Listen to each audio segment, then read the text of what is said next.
जल्लोष केलेला आहे आज भारतीय जनता पार्टीने ते जल्लोष केलाय। सर्व आमचे कार्यकर्ते, महानगराध्यक्ष दीपू असतील, महापौरताई असतील, गटनेते, सर्व नगरसेवक पदाधिकारी आहे। आणि हा जल्लोष खरं पाहिला असेल तर आज न्याय मला वाटतं भारतीय जनता पार्टीला महायुतीने दिलेला आहे। आमच्या राज्याचे आदरणीय मुख्यमंत्री देवाभाऊ यांनी आज पालकमंत्री नाशिकचं डिक्लेअर केलेलं आहे।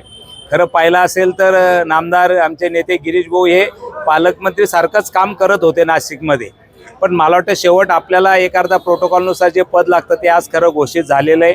मग रायगडचं पण झालेलं आहे आणि इकडचं नाशिकचं पण झालेलं आहे। हा खूप दिवसापासून वेट अँड वॉच आम्ही तिढा चालू होता, पण त्याला मला वाटतं खरं न्याय मिळालेला आहे आणि नक्कीच भाऊ तर कामच करत होय, पण आता भविष्यामध्ये अजून ताकद मिळणारे कुंभमेळावा असेल किंवा जे नाशिकचा विकासाचं डेव्हलपमेंट असेल त्याला नक्कीच मदत होणार आहे। हा जल्लोष आम्ही ते केलेला आहे की जे नाशिकचं पालकमंत्री कधींचं बाकी होतं तर ते आज माननीय मुख्यमंत्री देवेंद्र साहेबांनी गिरीश भाऊंना डिक्लेअर केलेलं आहे। आणि मला वाटतं की खरंच म्हणजे ते त्याचे मानकरी होते।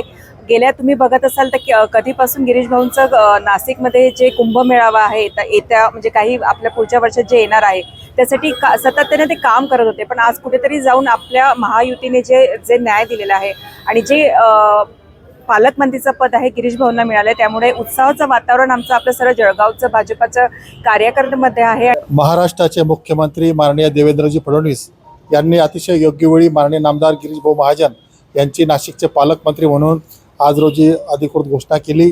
त्याबद्दल संपूर्ण जळगाव जिल्हाच नव्हे तर उत्तर महाराष्ट्रामध्ये आनंदाचं वातावरण आहे। आम्ही सर्वच माननीय मुख्यमंत्री महोदयांचं खूप खूप धन्यवाद व्यक्त करतो। तर म्हणजे हजारो कोटी रुपयाचा सिंहस्थ कुंभ या ठिकाणी होऊ घातलेला आहे। तसं मागील काही दिवसापासून वेगाने काम चालू आहे, मात्र या कामाला अधिकची गती या निमित्ताने मिळणार आहे। म्हणजे कुंभ फक्त भारतातच नाही तर जगभरातून श्रद्धाळू या ठिकाणी येणार आहेत आणि यावर्षीचा जो कुंभ असणार आहे हा विक्रमी कुंभ होणार आहे। कोट्यवधी लोकांची संख्या, भाविक भक्तांची संख्या या कुंभमध्ये असणार आहे आणि यामुळे या ठिकाणी अचूक नियोजन होणे गरजेचं आहे आणि अचूक नियोजनामध्ये माननीय नामदार गिरीश भाऊ महाजन याचा हातखंड आहे। यांच्या माध्यमातून निश्चितपणे नाशिकचा कुंभ हा ऐतिहासिक होईल। पालकमंत्री पदाच्या त्या पदावरती शिक्कामोर्तब आज झालेलं आहे। वास्तविक भाऊ आधीपासूनच तिथलं पालकमंत्री या नात्यानेच काम बघत होते।